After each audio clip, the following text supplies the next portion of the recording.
जो भाई special Toronto से आ गया आज, और ये वाला भाई आया ब्रैम्पटन से। हाँ जी, बर्थडे बनाने आए हैं। चाउमीन का है, हमारी गुलाब जामुन का है, रसगुल्ले का है, पेस्ट्री का प्लेट के अंदर वो 4-5 आइटम है। हाँ, समोसे का है। एक लगाया बफे। ये क्या होता है? एक गिलास के अंदर कोल्ड ड्रिंक नहीं डली हुई। कहाँ है वो? हाँ, फिर अभी डीजे वाले वो गाने स्पीकर पे बजा के बीच में नाचना है। करा कुछ नहीं है। क्या कर रहे हो भाई साहब? 15-20 डॉलर निकालो, मैं सब अरेंजमेंट करता हूँ। शर्म नहीं आ रही? हम दोनों का नौकरी नहीं है। 5 घंटे ये पार्टी नहीं चल रही है, ये पिज्जा है ये यहाँ पे। आप लोग चिप्स के पैसे भाई साहब मुझसे लिए गए हैं। अबे एक $5 क्या खर्च दिए तूने, रोने लग गया है भाई मैं $10 खर्च के यहाँ पे भी आया हूँ। हाँ तो $10 तेरा वीकेंड पास है, कल वापस भी तो जाएगा ही ना, घूम भी तो लिया। किचनर आना था। पहाड़ों में घुमाया। मैं थोड़ी देर बाद इसको पूछ रहा था, सर भीमताल पहुंच गए? मंदिर आ रहा है क्या? बढ़िया नहीं लगा किचनर? टोरंटो से है बढ़िया नहीं? ब्रैम्पटन से है बढ़िया नहीं? कम से कम देख दीवार कितनी अच्छी है। खाली है तो फिर कैसा लगा चिकन विंग्स खा के? सही थे भाई। पिज्जा के तो ओके ही है। भाई दोनों भाई ने अपने लिए बियर ले ली थी LCBO से, और मैं यहाँ पे डाइट कोक। झूठ क्यों बोल रहा है? कमीने, भरोसा है, देख सामने पी ली मैंने। अबे तो वो तो दिखा रहा है तू। हमारा रिटर्न गिफ्ट देगा ना? मानता है भाई? बिल्कुल आपको रिटर्न गिफ्ट मिलेगा। मेरी दुआएं आप लोगों के साथ है। बहुत महंगा गिफ्ट दे रहा आप। पागल, इससे ज्यादा बढ़िया गिफ्ट क्या हो सकता है? तो ये बाद में खिला देता था, मैं मान जाता। एक्सपेक्टेशंस बढ़ा दी है इस बंदे ने हमारे। तुम अभी रात को सोओगे ना यहाँ पे, मैं सुबह उठ के जल्दी निकल जाऊंगा, और तेरी बस है 12 बजे की। उसके बाद घर आऊंगा। सो भाई यहाँ पर सीन इतना बुरा चल रहा है कनाडा में कि कॉलेजेस जानबूझ के बच्चों को फेल कर रहे हैं, और उनमें से ही हमारा एक जिगरी यार मित्र फेल नहीं हुआ बट कॉलेजेस यार एक तरह का उनका एक तरीके का उनका एक तरीका है ये कि बच्चों को स्कैम कह लो, या बच्चों को फेल कर रहे हैं क्योंकि वो री एडमिशन ले, और उसके बाद वो पैसे भरे, वो सेमेस्टर रिपीट करे, अपने सब्जेक्ट्स रिपीट करें, जिससे उनको $2-3 हज़ार, $4,000, $5,000 दोबारा भरने पड़े, जिससे वो जो सर्कल है, वो साइकिल है, वो चलती रहे। इस वजह से अब जैसे हरदिल है, अब इसका भी इसने $3,000 भरे हैं, और इसका क्या रीज़न है? सो जो मेन यूनिवर्सिटी है वो है अल्गोमा यूनिवर्सिटी, जिसमें बच्चे अभी पीछे स्ट्राइक पे भी गए हैं, और मेरे को तो बाद में ध्यान आया कि ये भी अल्गोमा यूनिवर्सिटी में पढ़ा हुआ है। तो जी भाई से पूछते हैं अब कि क्या सीन हुआ है इसके साथ, और क्यों इसको $3,000 अब भरने पड़े हैं, और इसका पूरा जो 4 महीने का एक पूरा सेमेस्टर है वो इसको रिपीट करना पड़ रहा है, और जिसकी वजह से इसका वर्क परमिट भी लेट हो गया है, और इसका जो प्रॉपर प्रोसेस था और वो सब ऊपर नीचे हो गया, और वो सारी चीज़ें बहुत ज़्यादा अभी इशू चल रहे हैं यहाँ पे कनाडा में। इमिग्रेशन वालों ने भी काफ़ी चेंजेस करे हैं इंटरनेशनल स्टूडेंट्स के लिए, तो उसकी भी इस वीडियो में बात करते हैं जी। सो शुरू करते हैं वीडियो को, let's get started with the video. हाँ जी भाई। तो भाई ये है पंजाब से, हमने स्कूलिंग साथ में करी हुई है, और यहाँ पर ये आया था ब्रैम्पटन में लास्ट ईयर। कौन सी इनटेक में? मैं आया था सितंबर इनटेक में 2022 में। या सो ऐसा था, सीन ये है कि भाई मेरी स्टडी डन हो रही थी दिसंबर में, ओके 2023 में, राइट। तो इसमें कोई बीच में ब्रेक था? नहीं, मैंने ब्रेक लिया नहीं। तो मैंने कहा चल स्टडी डन करते हैं पहले, तो अपना वर्क परमिट आएगा, पोस्ट ग्रेजुएट वर्क परमिट, तो ठीक है अपनी आगे प्रोसेसिंग करेंगे लाइफ की। तो भाई सीन क्या हुआ, मेरे कोर्सेज होते हैं भाई, ठीक है, एक सेमेस्टर में 5 कोर्स होते हैं, मतलब 5 सब्जेक्ट होते हैं? 5 सब्जेक्ट होते हैं, ओके। सो भाई ऐसा सीन है कि मेरे जब मेरा सेकंड सेम था ना, तो उसमें एक कोर्स था, तो अल्गोमा यूनिवर्सिटी के ना अभी लास्ट सितंबर 2023 में IRCC ने रूल चेंज किया कि 50% स्टडी ऑफलाइन और ऑनलाइन। तब मैं अपने रजिस्ट्रार ऑफिस गया, मैंने कहा कि भाई जो मेरे कोर्स बच रहे हैं वो मेरे को दे दो, ऑनलाइन दे दो, आधे ऑनलाइन दे दो, आधे ऑफलाइन दे दो, कि मेरे को बाद में पोस्ट ग्रेजुएट वर्क परमिट में इशू ना आए। ठीक है। तो इन बंदों ने क्या किया, उन्होंने सिलेक्शन कर दी अपने आप कोर्सेज की। ठीक है। तो भाई मैंने डन कर लिया, मैं दिसंबर में गया भाई, मैं कहा हाँ भाई मैं सब में पास हूँ, चलो अपना रिजल्ट लें और अपना घर में चलते हैं बस। तो बेसिकली जब उन्होंने IRCC ने रूल पास किया तो हमें चूज करना था वो कि हाफ ऑफलाइन लेना, हाफ ऑनलाइन, कॉलेज वाले ही चूज करके देते हमें खुद करना था। बट एक्चुअल में सीन ये था कि डेट्स लेट हो गई थी, तो वो कॉलेज के हाथ में था सब कुछ। ठीक है। तो उन्होंने चूज किए, सब्जेक्ट भी उन्होंने मतलब खुद चूज किए। तो उन्होंने सीन क्या किया, उन्होंने वो सब्जेक्ट चूज कर दिया जो सा मैं पहले कर चुका हूँ सेकंड सेम में। अच्छा, तो मतलब सेकंड सेमेस्टर में जो तू कर चुका है वो उन्होंने फिर दे दिया मेरे को सेकंड ईयर में। हाँ, सेकंड सेमेस्टर में, फर्स्ट ईयर के सेकंड सेमेस्टर में जो मैं कर चुका हूँ, हाँ। वो उन्होंने मेरे को सेकंड ईयर के फोर्थ सेमेस्टर में फिर वही सब्जेक्ट मतलब वही कोर्स दे दिया। तो बेसिकली मैं आपको बताता हूँ कि फर्स्ट मतलब एक ईयर में यहाँ पर 2 सेमेस्टर होते हैं और एक सेमेस्टर 4 महीने का होता है। तो जो यहाँ पर जैसे एक सेमेस्टर में फर्स्ट ईयर के फर्स्ट सेमेस्टर में एक सब जो उनसे सब्जेक्ट्स मैंने पढ़ लिए हैं वो हम सेकंड सेमेस्टर में या सेकंड ईयर के कोई भी सेमेस्टर में हम रिपीट नहीं कर सकते। तो यहाँ पे ये रूल है। तो उन्होंने क्या सीन किया भाई, उन्होंने रिपीट करवा दिया। उन्होंने रिपीट क्यों करवा दिया? मतलब उनको नहीं पता था, उनके तो उस पे सिस्टम में शो हो रहा होगा। वही तो सीन है ना। अब ये कोई टेक्नोलॉजिकल इशू है या जब जो मेरी जो जिसने सेलेक्ट किया कोर्स वो बहुत हरी में थी, मेरे को लग रहा है बहुत ज्यादा जल्दी में था उसने, बस क्योंकि लास्ट जो डिजिट है ना जो मैंने रिपीट किया है उसका भी 16 है सेम है, और जो मेरे को करना था उसका भी 16 तो बेसिकली यहाँ पर ये भी सीन रहता है कि जो सब्जेक्ट्स होते हैं उनके प्रॉपर कोड्स होते हैं, जैसे 133G 144G, तो ऐसे सब्जेक्ट कोड होते हैं और सब्जेक्ट कोड अगर सेम हो तो हम उसको रिपीट नहीं कर सकते हैं। बट ये सारी इन्फॉर्मेशन कॉलेज के पास भी होती है। हाँ। और हम भी अवेयर रहते हैं उस चीज से। तो बट तेरे केस में ये हुआ कि तू डिपेंडेंट हो गया कॉलेज पे और तूने नहीं ध्यान दिया कि तुम्हें सेम रिपीट हो रहे हैं या नहीं। क्योंकि अगर हमने एक बार सिलेक्ट कर लिया तो उसके बाद वो जो भी मेरा पोर्टल है उस पर शो अप होते हैं कि हाँ मेरी ये क्लास है ऑफलाइन है, ये ऑनलाइन है, आपको लगानी है। तो आप कोई भी स्टूडेंट है कोई भी ध्यान नहीं देगा, ठीक है, एज अ ह्यूमन बीइंग कोई भी ध्यान नहीं देगा छोटी छोटी बातों पे। तो ठीक है मैंने किया, मैं कर लिया, मैं लेने गया था, मेरे को R शो कर रहे हैं कि ये R। मैंने कहा ये क्या सीन है R का? तो कहते हैं आपने कोर्स रिपीट किया।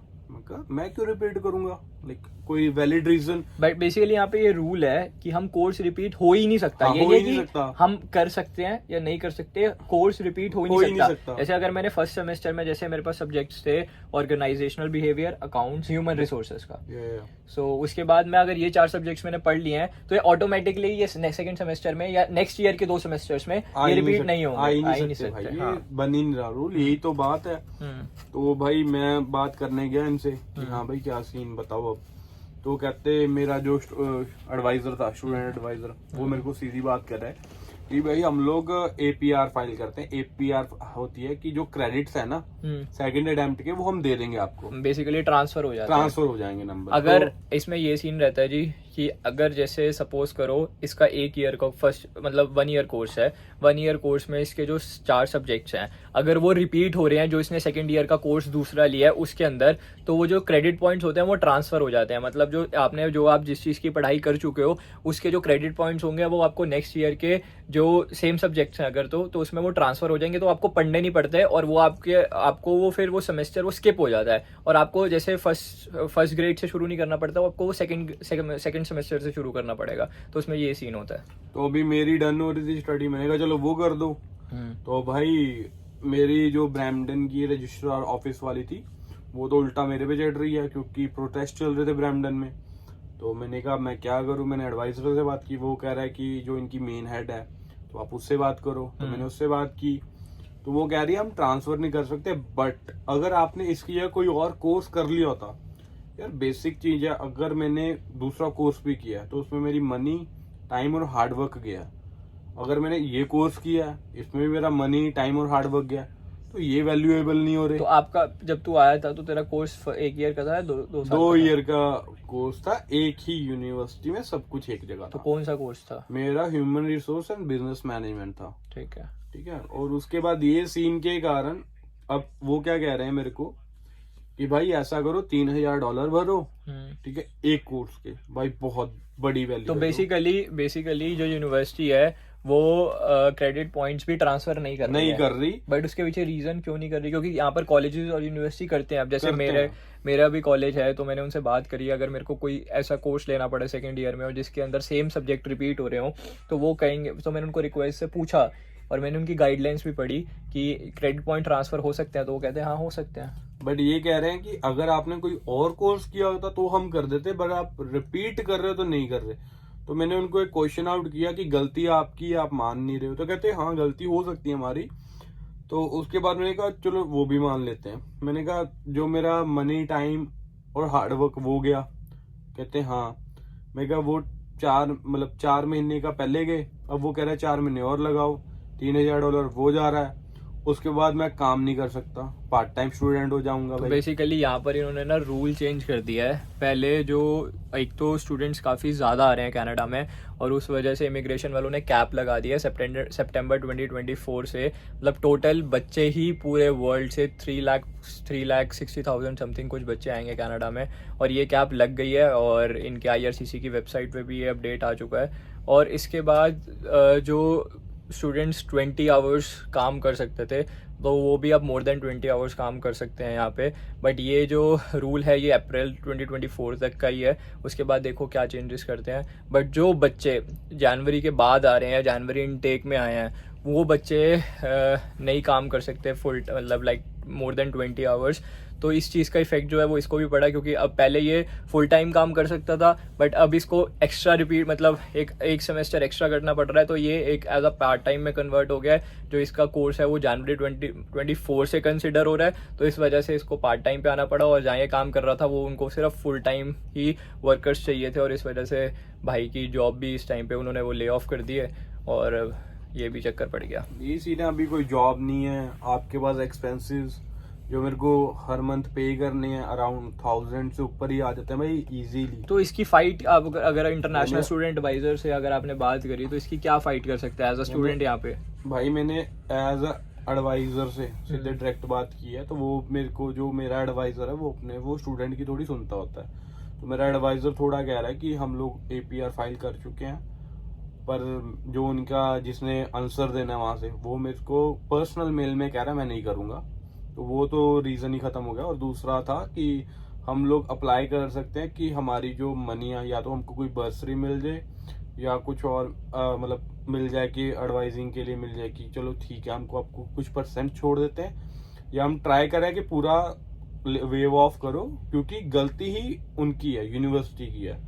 तो लिखते हैं, अभी टाइम डाला है, पर चक्कर ये है कि वो टाइम पीरियड बहुत बड़ा ले रहे हैं। टाइम ले रहा है वो अराउंड मंथ का, 1.5 मंथ का, 4 मंथ का, 1 मंथ निकल चुका है मेल पे मेल बातें कर करके। तो अभी 1 मंथ और वेटिंग में है। अगर नहीं आया तो मार्च एंड तक मेरे को पैसे भरने पड़ेंगे। अगर मैं पैसे नहीं भरूंगा तो अपना फाइनल एग्जाम नहीं दे सकता। तो मार्च एंड तक पैसे भरने पड़ेंगे। डिले कर रहे हैं एक्चुअल में, उनका सीन क्या चल रहा है, वो डिले कर रहे हैं कि जितना हम इस बंदे को डिले कर सके कि एंड में आके इसको मनी ही भरनी पड़े। अभी मेरे को ये भी आप देखो ना कि भाई 4 साल में ना सेकंड सेमेस्टर में ये प्रॉब्लम आई, ना थर्ड सेमेस्टर में आई। उनको पता था 4th सेमेस्टर है, अगर एक कोर्स हम फंसा भी लेंगे तो पैसे भरने ही पड़ेंगे भाई, कुछ तो ऑप्शन ही नहीं है कोई। तो ये जी यहाँ पर स्कैम चल ही रहे हैं। तो जो भी बच्चे आ रहे हैं, वैसे तो काफ़ी ज़्यादा बच्चे आने कम हो जाएंगे, क्योंकि कैप लगा दिया उन्होंने, और भी काफ़ी सारी चेंजेस करी हैं। जैसे कि जो पहले यहाँ पर इन्होंने कोविड की वजह से जो वर्क परमिट था एक्सटेंड करवा लेते थे, तो वो एक्सटेंशन भी बंद कर दिया है। और यहाँ पे जो स्पाउस जैसे बच्चे आते थे यहाँ पर ग्रेजुएशन के बाद या 12th के बाद, तो वो शादी करके आते थे, और वहाँ पे फिर वो 6 महीने बाद अपना स्पाउस को भी बुला लेते थे और उनको ओपन वर्क परमिट मिल जाता था। तो ये भी उन्होंने चीज़ बंद कर दी हुई है। अब स्पाउस को ओपन जो वर्क परमिट है वो सिर्फ जो मास्टर्स के लिए आ रहे हैं यहाँ पर उनको ही मिलेगा। तो ये काफ़ी सारी चेंजेस उन्होंने करी हैं, और इस वजह से जो इम्पैक्ट है वो नेगेटिव भी है और पॉजिटिव भी है। तो यहाँ पर तो मेरे पास लाइफ एग्जांपल है, ये मेरा दोस्त है इंडिया से, हम साथ में हमने स्कूलिंग करी हुई है, और अब ये चीज़ें फेस कर रहे हैं यहाँ पर एल्गोमा यूनिवर्सिटी में। और काफ़ी ज़्यादा ये लाइक हॉरिबल चीज़ है, क्योंकि पैसे यहाँ पर हार्डवर्क इतना है, और कैसे कैसे करके यहाँ पर इंटरनेशनल स्टूडेंट्स जो हैं वो मैनेज करते हैं चीज़ें, और यहाँ पर कैसे कैसे करके वो अर्निंग कर रहे हैं अपनी और सेविंग कर रहे हैं। और जिस उसके बाद भी जब ये चीज़ें फेस करनी पड़ती है तो इट्स वेरी वेरी बैड। सो देखते हैं अब भाई को एक तो ये है कि 4 महीने भी वेट करना पड़ेगा, और दूसरी चीज़ काम भी चला गया, और अब एक्सपेंसेस भी हैं ऊपर से। तो अब ये सारी चीज़ें एक ही साथ आ गई हैं, और उस वजह से अब भाई अब पहले तो ब्रैम्पटन में था, तो अभी ये किचनर आया हुआ है थोड़े टाइम के लिए। कॉलेजेस से भी बात चल ही रही है अभी, बट वो एल्गोमा यूनिवर्सिटी का तो नाम इतना ज़्यादा ख़राब हो चुका है क्योंकि बच्चे काफ़ी ज़्यादा स्ट्राइक पे चले गए थे वहाँ पे। उनको तो जानबूझ के फ़ेल करा जा रहा था। लाइक ऐसा हुआ था कि 100 बच्चे फ़ेल कर दिए और 100 के 100 बच्चे स्ट्राइक पे चले गए। जब वो स्ट्राइक पे चले गए तो उन्होंने 50 बच्चे फिर मतलब रीचेकिंग करके एग्ज़ाम्स की तो उनको पास कर दिया था। अभी भी 50 बच्चे मतलब 40-50 बच्चे के अराउंड एवरेज अभी भी स्ट्राइक पे हैं वो लोग। बहुत हैं अभी भी अराउंड 138 मतलब वो इस टेम्परेचर में भी बाहर टेंट्स लगा के सो रहे हैं कॉलेजेस के बाहर। बहुत बुरा हाल है यहाँ पे ब्रैम्पटन में। तो आप देख के आओ, कंसिडर करके आओ। सिर्फ ओंटारियो ही नहीं है जहाँ पर कॉलेजेस हैं, कनाडा में और भी काफ़ी जगह है और भी काफ़ी ऑप्शंस हैं और मतलब बाकी कंट्रीज़ भी हैं। तो रिसर्च प्रॉपर करना आने से पहले। बाकी और कभी भी आओ यार, अपने ऊपर लेके आओ सब कुछ, किसी पे ट्रस्ट और फेथ मत करो। क्योंकि जैसे मेरा था कि यूनिवर्सिटी है, चाहे हमको पता है they are teachers and they are perfect, we are student, we are learners, we are not perfect, but try to उनकी यार अपनी जो चीजें अपने ऊपर रखो भाई, उन पे मत जाओ। ट्रस्टेबल कोई भी नहीं है भाई को काम भी आता है, स्किल्ड वर्कर के अंदर ये कंसिडर होता है। मेरा तो मतलब बड़ा सेट था अपना, तो ये था कि चलो हाँ इस साल PR भी आ जाएगी, सब हो जाएगा। अब वही है ना कि इतना टाइम पीरियड खराब करने के बाद स्किल वर्क भी जा रहा हाथ से, पैसा आ नहीं रहा भाई कोई कहीं से, पैसे उल्टा जा ही रहे हैं। जो कमाने थे वो भी, ये होता है ना कि एक हाथ से आ रहे हैं एक हाथ से जा रहे हैं, तो बंदे को इतनी टेंशन नहीं रहती। पर जा ही रहे हैं, आ ही नहीं रहे तो क्या करेगा। आता है अभी तो BC में बिल्कुल ही बंद कर दिया। ब्रिटिश कोलंबिया में तो उन्होंने बेसिकली यहाँ पर ओंटारियो में क्या करा था कि यहाँ पर जो पब्लिक प्राइवेट कॉलेजेस थे, सपोज करो जैसे एल्गोमा यूनिवर्सिटी है या कोई कॉनेस्टोगा कॉलेज है, तो उनका एक नीचे पब्लिक है और एक प्राइवेट है, और उनका एक नीचे एक ब्रांच ही खोल लेते हैं, वो प्राइवेट ब्रांच होती है। तो उनके और वो जो बच्चे उन ब्रांचों में जा रहे थे, उन प्राइवेट कॉलेजेस में जा रहे थे, तो उनको वर्क परमिट जो है उनको मिलेगा ही नहीं। उनको प्रॉपर बैन लगा दिए हैं पब्लिक प्राइवेट कॉलेजेस पे। और ब्रिटिश कोलंबिया ने तो बैन ही कर दिया इंटरनेशनल स्टूडेंट्स वहाँ पर। वहाँ तो पब्लिक कॉलेजेस में भी नहीं अप्लाई कर सकते क्योंकि वहाँ पे जो लिविंग कॉस्ट ऑफ लिविंग है वो बहुत ज़्यादा हाई है और बहुत ज़्यादा ही वहाँ पे मतलब एक्सपेंसिव सिटी है वो। ब्रिटिश कोलंबिया एक्सपेंसिव प्रोविंस है। और तो उन्होंने जो पब्लिक कॉलेजेस थे उन पे भी प्रॉपर बैन लगा दिया हुआ है और वहाँ पे तो बच्चा जा ही नहीं सकता ब्रिटिश कोलंबिया में। तो ओंटारियो का भी लगभग यही हाल है, बॉर्डर लाइन पे चल रहा है। तो काफ़ी सारी मतलब प्रोविंस हैं जो कंसिडर करी जा सकती हैं, जैसे न्यू ब्रिंसविक हो गया, न्यू फाउंडलैंड हो गया और भी लाइक अल्बर्टा हो गया। बट यहाँ पर एक टेम्परेचर का इशू जो रहता है कि यहाँ पर जो टेम्परेचर है वो -30 -40 जाता है। पहले हमारा प्लान था आज गुरुद्वारे जाएंगे जी, बट मैं 2 रातों से सोया नहीं था और मैं दिन में भी नहीं सो पा रहा था। बस जी ये सब चल रहा है। अब भाई बैठे हैं और अब गुरुद्वारे का सीन था वो तो हुआ नहीं, अब कल जाएंगे।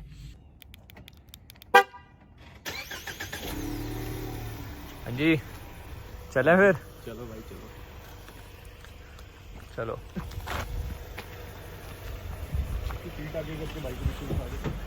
नहीं ऐसा भी सीन है? मैं करता हूँ।